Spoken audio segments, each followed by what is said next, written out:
So guys, let's take a look at what we are going to be expecting on our Euro GBP for the day. So to those of you that are new to this channel, please you have not yet subscribed. Make sure you do want to click on that subscribe button. Make sure you like, share, make your comments, and also follow the Telegram channel in order for you not to miss out on any single updates. The link to the Telegram will be in the comment section. Now let's see this first thing first on our Euro GBP.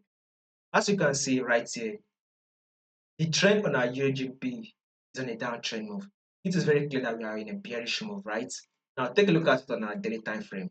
Series of lower low and a lower high is market play now, right? Now take a look at this movement also, guys.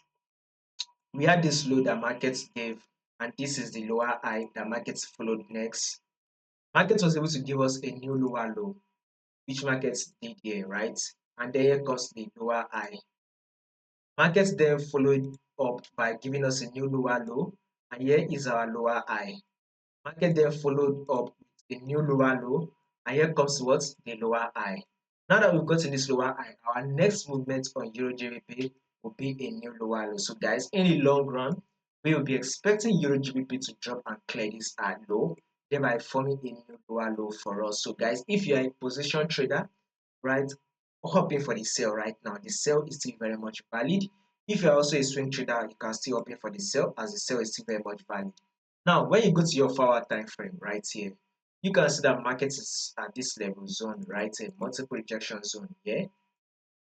So this is a multiple rejection zone right here, and once market comes to this zone right here, you tend to see a rejection from this zone, right? So that is what market is currently at now.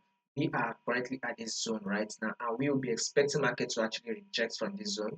So we will be expecting one more sell on Euro GBP to play out. So sell is what we should be expecting next. We should expect that sell to drop to level 0.86, right? 0.86500. That is what we should be expecting next. That should be our next target. 0.86500. So once market can drop to tap that level, I'll give you guys an update on what you should be expecting next. So subscribe in order for you not to miss out on the updates.